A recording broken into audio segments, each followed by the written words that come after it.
meremukkan kepala iblis. Itu nubuat tentang kedatangan siapa? Yesus. Yesus lahir ke muka bumi ini tanpa ayah, betul nggak? Adam datang ke bumi ini tanpa ibu. Itu bedanya Adam dengan Kristus. Kalau Kristus tanpa ayah, dia keturunan seorang wanita.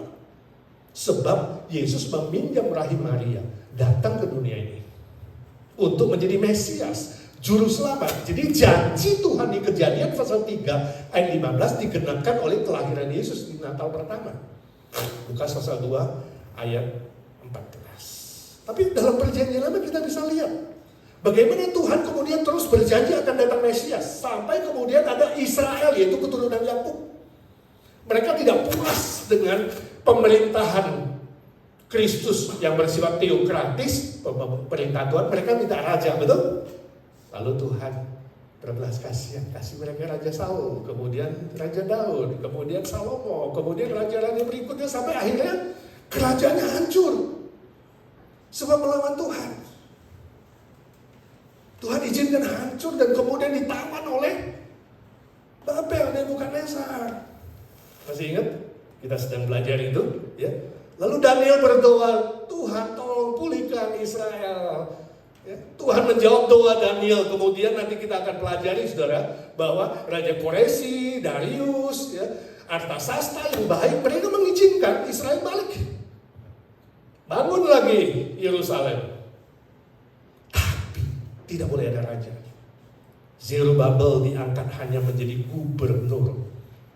Nah, fakta ini kemudian dalam perjanjian lama membuat semua guru-guru Yahudi, guru-guru agama, mereka mulai mengajarkan bahwa Mesias lah yang akan datang membangun kerajaan. Yesus Kristus Mesias akan datang, akan membangun kerajaan Yahudi. Kerajaan Yehuda akan dipulihkan lagi. Nah, ini yang kemudian muncul apa? Konsep Yudaisme dan Zionisme, saudara. Kerajaan Tuhan bukan dilihat lagi sebagai kerajaan rohani, tapi kerajaan yang bersifat jasmani di bumi ini. Sampai perjanjian baru, Yesus inkarnasi ke dunia ini. Murid-murid masih tidak mengerti. Masih bertanya, kapan Tuhan Engkau akan memulihkan kerajaan bagi kami? Ingat, padahal Yesus sudah bangkit loh. Siap-siap naik ke surga. Murid-murid bertanya di Kisah Rasul pasal pertama. Yesus bilang, kamu tidak perlu tahu waktunya. Ya. Lalu muncul hari Pentakosta. Ini PB, perjanjian baru. Setelah muncul hari Pentakosta, Roh Kudus turun memenuhi murid-murid dan mereka mulai mengerti. Maka semua rasul-rasul pada perjanjian baru, semua berita mereka bukan memberitakan kerajaan yang bersifat jasmani. Diubah. Mereka memberitakan keselamatan dalam Yesus Kristus. Mereka memberitakan kerajaan Tuhan yang bersifat kekal, bersifat spiritual. Berubah. Dan kita yakin tulisan yang diberikan oleh Roh Kudus kepada Rasul Yohanes untuk menuliskan Yohanes, untuk menuliskan 1 Yohanes, 2 Yohanes, 3 Yohanes, untuk menuliskan kitab Wahyu, bukan tentang kerajaan Kristus yang bersifat jasmani, tapi rohani. Dan kita yakin tulisan Wahyu pasal 6 yang kita baca pun bukan soal jasmani, duniawi, dan materi yang sementara, tapi bersifat spiritual, rohani, yang bersifat kekal. Benar kan? Ini kerajaan 1000 tahun. Jadi mulai hari ini saudara, saya ingin saudara ketika mendengar khotbah di radio, khotbah si A, si B, si C tentang kita menantikan kerajaan 1000 tahun di bumi ini. Oh saudara, jangan taruh harapanmu di bumi ini, please. Bumi ini akan hancur, akan habis, akan musnah. Bukan kerajaan di bumi yang 1000 tahun kali 365 itu menjadi harapan kita memerintah bersama Yesus. Jangan. Jangan sudah berpikir soal jabatan, nanti gue dapat apa ya? Gue dapat tanah di mana ya? Jadi raja kecil di mana? No, bukan itu tujuan hidup orang Kristen. Jangan berpikir soal upahmu, nanti kamu dapat apa? No. Tapi pikirkan, sebelum menghembuskan nafas terakhir, Aku mau melayani pekerjaan Tuhan yang bernilai kekal, yang bersifat spiritual. Harusnya membuat kita itu lebih semangat, lebih giat mengabarkan Injil. Mari kita fokus, bukan lagi menghitung kapan Yesus datang ya, kapan nanti gue dapat apa, no. Tapi kita mulai menghitung, kalau Tuhan kasih saya 1 tahun lagi, 2 tahun lagi, 3 tahun lagi, berapa jiwa yang akan saya injili, berapa orang yang akan saya bawa kepada Tuhan. Sebab melayani pekerjaan Tuhan itu bernilai kekal. Kita dipanggil untuk menjadi hamba yang baik dan setia. Yang baik dan setia akan masuk dalam kerajaannya dan kebahagiaannya yang kekal selama-lamanya. Dan yang malas dan yang jahat akan dilemparkan dalam api neraka yang menyala-nyala selama-lamanya. Saudara bertanya, Pak, tapi kenapa bisa muncul ajaran seperti ini? Nah, saudara, selain tadi dari konsep Yudaisme, ya, lalu konsep ajaran-ajaran yang menentang kekatolikan setelah reformasi, ya. Izinkan saya baca beberapa bapak gereja dulu, saudara. Ya, ini contohnya. Eusebius, seorang bapak gereja yang sangat terkenal. Tahun 260 sampai 350. Dia pernah menegur Papias. Papias itu juga bapak gereja yang percaya kerajaan yang bersifat jasmani. Ya. Dia menegur juga bapak gereja Nepos yang juga percaya soal kerajaan 1000 tahun yang bersifat jasmani. Dia juga menegur ajaran sesat Serintus. Dia mengatakan kalian memikirkan kerajaan 1000 tahun itu hanya untuk memuaskan nafsu kalian. Untuk bersenang-senang di kerajaan 1000 tahun, ya. Untuk makan, minum, memuaskan nafsu seksual, memerintah, ya. Seolah-olah nih kesempatan balas dendam ya. Dulu kamu bertobat, sekarang gue perintah dulu ya. Dulu orang Kristen dianiaya, sekarang kita memerintah. Bukan itu katanya tujuan orang Kristen. Ini Eusebius. Jerome tahun 347 sampai 420 dia ya, menegur ya, orang-orang yang mengatakan bahwa nanti Yerusalem akan menjadi ibu kota yang luar biasa berlapis emas. Dia bilang, kenapa orang percaya memikirkan sesuatu yang bersifat materialisme, ya, bersifat materi. Jangan mengharapkan hal-hal yang sedemikian. Origen, bapak gereja juga, 185 sampai 254, dia mengecam para milenialis duniawi, hanya ingin memuaskan nafsu. Dia katakan seharusnya orang Kristen, orang kudus itu memikirkan makan roti itu bukan pesta-pesta di bumi yang kamu bilang 1000 tahun itu. Roti hidup dan cawan hikmat. Dan yang paling terkenal adalah Bapak Agustinus, 354 sampai 430. Dia adalah seorang bapak gereja di Afrika Utara, di Hippo, ya. Dia sangat disegani oleh semua tokoh-tokoh gereja pada zaman itu, ya. Dia bilang pada masa 1000 tahun itu adalah masa yang sangat panjang, dari kedatangan Yesus pertama kali sampai nanti kedatangan Yesus kedua kali. Gak ada yang tahu berapa lama. Tapi itu waktu yang ditentukan oleh Tuhan. Pada masa ini iblis dibelenggu untuk sementara. Sebab iblis sudah dikalahkan. Jadi kalau sudah tadi kita baca rantai, iblis dirantai, bukan rantai jasmani. Mana bisa roh dirantai jasmani? Tapi kuasa iblis dikontrol untuk masa ini. Supaya apa? Supaya pekabaran Injil bisa dilakukan sampai ke ujung bumi sebelum Yesus datang kedua kali. Bagus ya tafsirannya. Nah, orang-orang berdosa itu yang dibebaskan oleh Kristus ketika menerima dia menjadi juru selamat, Mesias.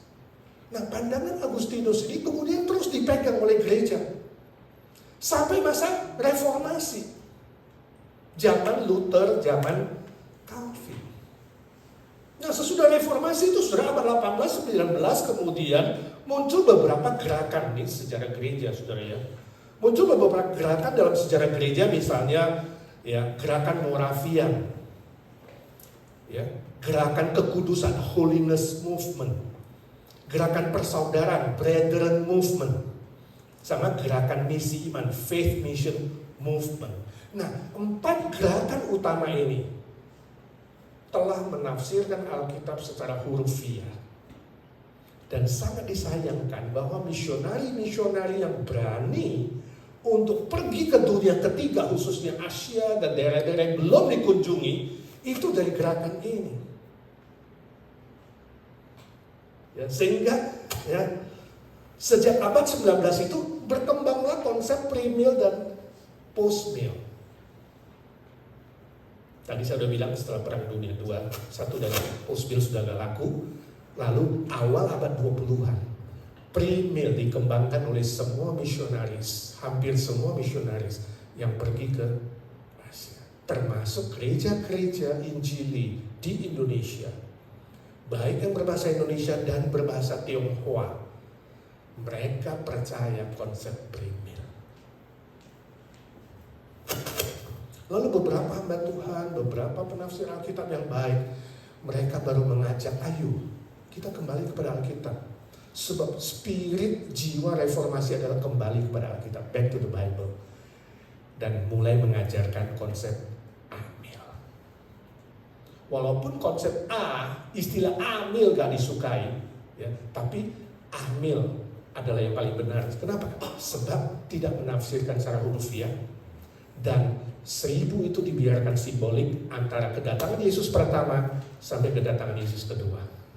J.A. Adam, seorang teolog Injili yang sangat terkenal, teolog reform yang sangat terkenal dari Westminster Theological Seminary, dia mengusulkan, boleh nggak kita ganti istilah amil menjadi realized millennialism, supaya nggak rasa itu anti gitu ya. Tapi realized millennialism artinya apa? Artinya di dalam Yesus Kristus proses kerajaan 1000 tahun, proses kerajaan yang kekal itu, yang panjang itu dimulai dari realitas menerima Yesus. Waktu saudara menerima Yesus, saudara menjadi warga kerajaan sorga, bukan kerajaan di bumi. Kita semua yang percaya menjadi warga kerajaan sorga, itu realitas. Dan realitas ini terus berproses di bumi ini. Sampai nanti kedatangan Yesus kedua kali, kerajaan itu disempurnakan. Kita masuk dalam kerajaan yang kekal selama-lamanya. Bumi dan langit yang lama akan berlalu. Amin. Itu menjadi pegangan kita. Jadi saudara, biarkan kedatangan Yesus kedua kali itu tetap bersifat tunggal, bukan ganda. Tunggal, satu kali saja. Sebagai hakim seluruh umat manusia, gak boleh balik Yesus. Satu kali saja. Dan biarkan kedatangan Yesus kedua kali itu bersifat segera. Jadi gak boleh ditafsir-tafsir, nanti setelah berapa tahun, gak ada spekulatif. Dia bisa datang kapan saja. Besok, lusa, minggu depan, bisa datang kapan saja. Dengan demikian kita bisa fokus kepada pekabaran Injil. Setiap hari, bukan tunggulah. Tunggu masa 1000 tahun masih bisa bekerja untuk Tuhan. No, sekarang kita bekerja untuk Tuhan. Amin. Cukup jelas ya saudara? Kok kelihatannya kerut-kerut wajahnya? Jadi 1000 tahun itu apa? Kapan?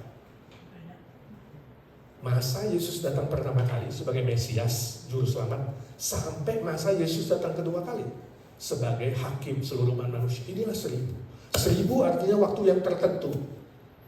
Waktu yang sempurna. Angka Tuhan itu sempurna. 10 kali 10 kali 10. 3 kali 10. Seperti Trinity. 10, 10, 10. Sebuah zaman yang sempurna antara kedatangan pertama sampai kedatangan kedua. Inilah masa 1000 tahun bagi kita untuk giat melayani Tuhan, bekerja. Setelah lewat 1000 tahun ini, genap ini, Yesus datang kedua kali, kita masuk kepada kekekalan. Langit dan bumi ini sudah tidak ada.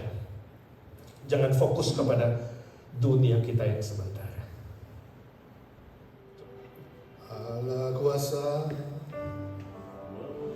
melakukan segala perkara. Allahku Maha Kuasa, Dia ciptakan seisi dunia, atur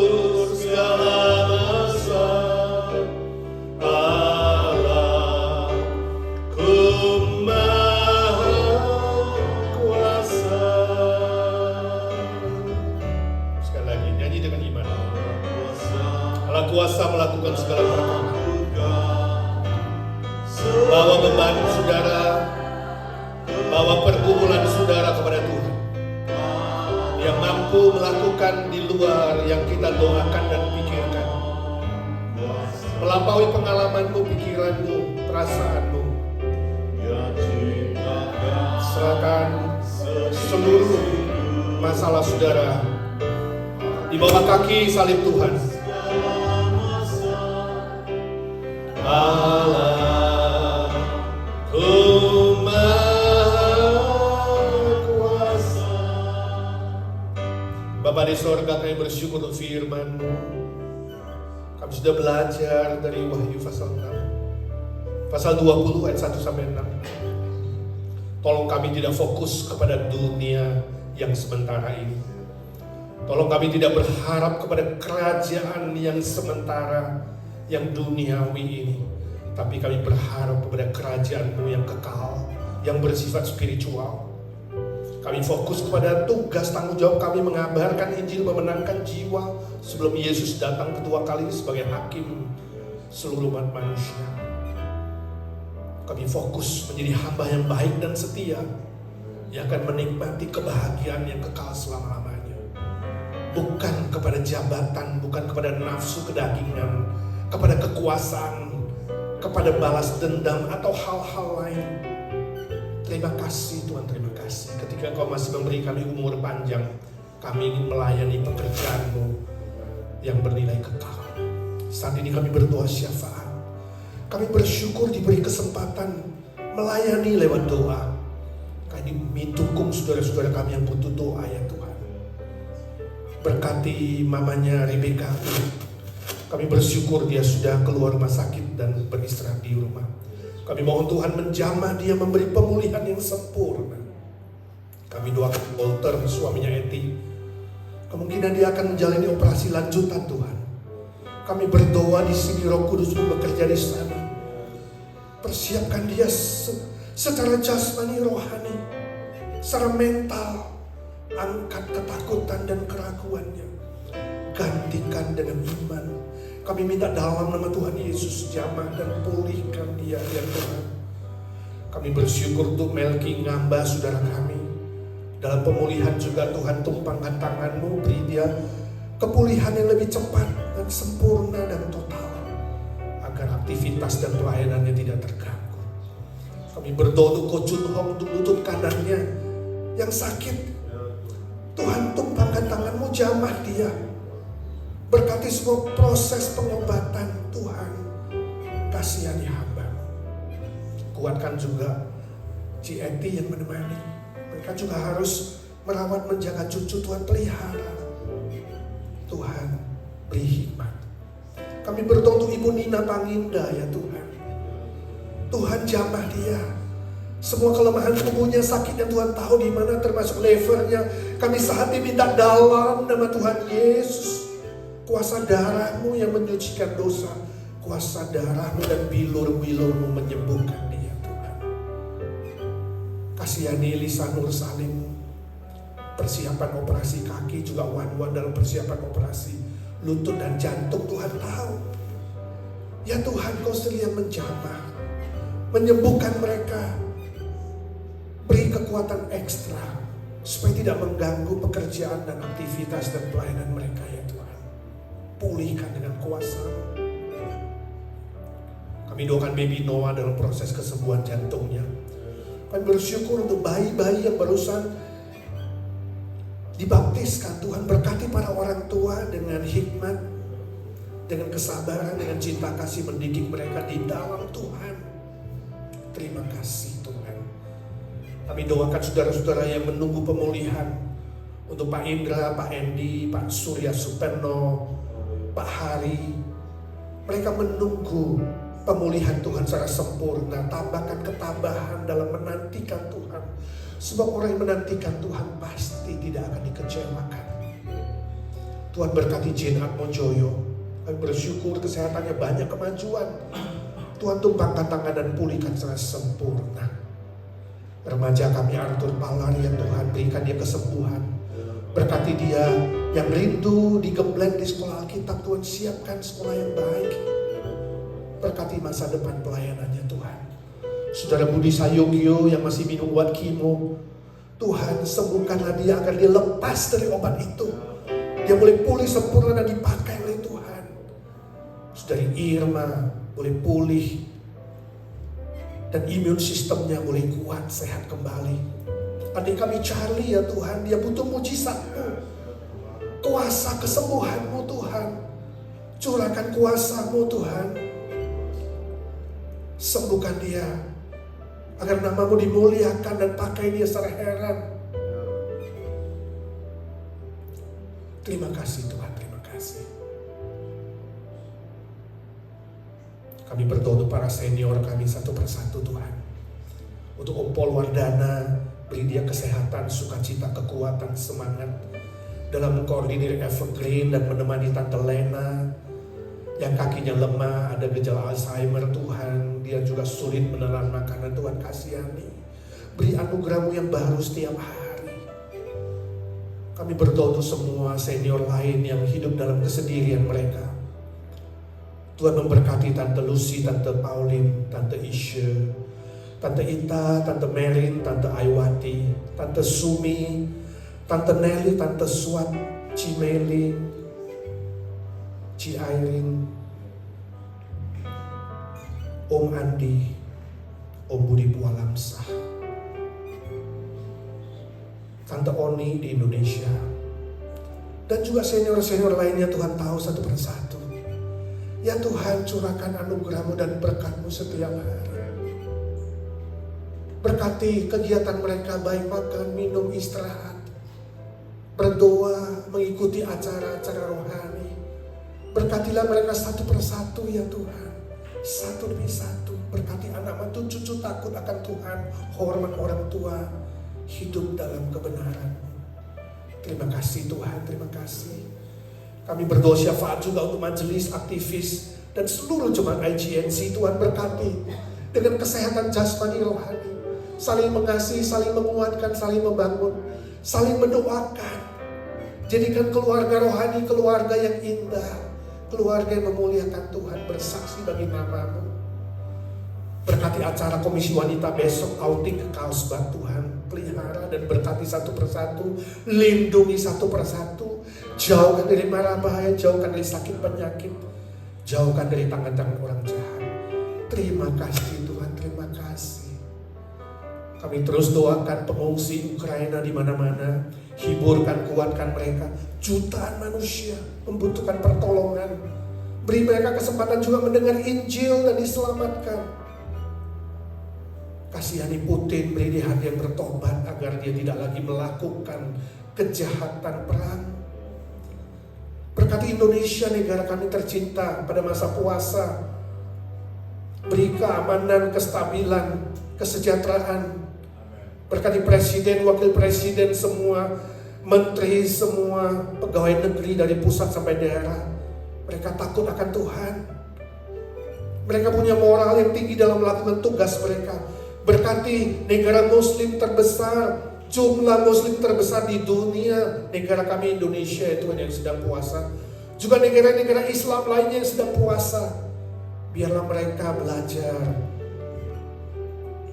untuk menenangkan diri di hadapan Tuhan dan memikirkan keselamatan dan sejati datang dari Mesias Isa Al-Masih yang sudah mati dan bangkit, mengalahkan kuasa dosa, kuasa iblis, kuasa maut. Berkati pekabaran Injil di negara-negara yang sulit, negara-negara sosialis bekas komunis, negara-negara yang tertutup dengan Injil. Tuhan kasihani, pintu yang Kau buka tidak ada yang bisa tutup ya Tuhan, bukalah.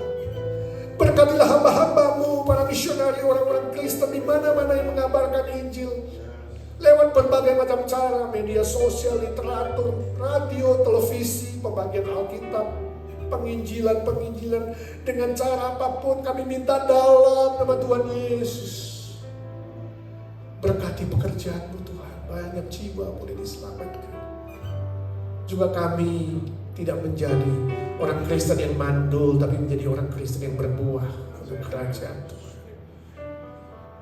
Terima kasih Tuhan, terima kasih. Curahkan mujizat-Mu. Curahkan mujizat-Mu. Curahkanlah kuasa-Mu Tuhan. Mujizat terjadi di tempat ini. Ya Tuhan, curahkanlah kuasa-Mu Tuhan. Mujizat terjadi sekarang ini. Nyanyi sambil berdoa. Berdoa untuk pergumulan saudara masing-masing. Serahkan pergumulanmu ke hadapan Tuhan. Doa dengan iman. Ya Tuhan, dengarkan doa anak-anak-Mu yang sedang bergumul di hadapan Tuhan. Masalah apa saja, masalah sakit penyakit Tuhan sembuhkan. Masalah bisnis, keuangan, finansial, pekerjaan, masalah sekolah, masalah status, masalah teman hidup, dan apa saja yang dibawa kepada Tuhan. Dengarkan doa anak-anak-Mu ya Tuhan. Ya Tuhan, curahkan mujizat-Mu yang melampaui pikiran kami, melampaui perasaan kami, melampaui apapun di dunia ini. Mujizat-Mu Tuhan, itu dibutuhkan anak-anak-Mu. Terjadi sekarang ini. Ya Tuhan, mujizat-Mu, mujizat terjadi sekarang ini. Mujizat-Mu ya Tuhan, mujizat terjadi sekarang ini. Kami berdoa, memohon berkat, memohon mujizat di dalam satu nama, Tuhan Yesus Kristus, satu-satunya juru selamat kami, Tuhan segala Tuhan, Allah segala Allah, Raja segala Raja, yang hidup selama-lamanya.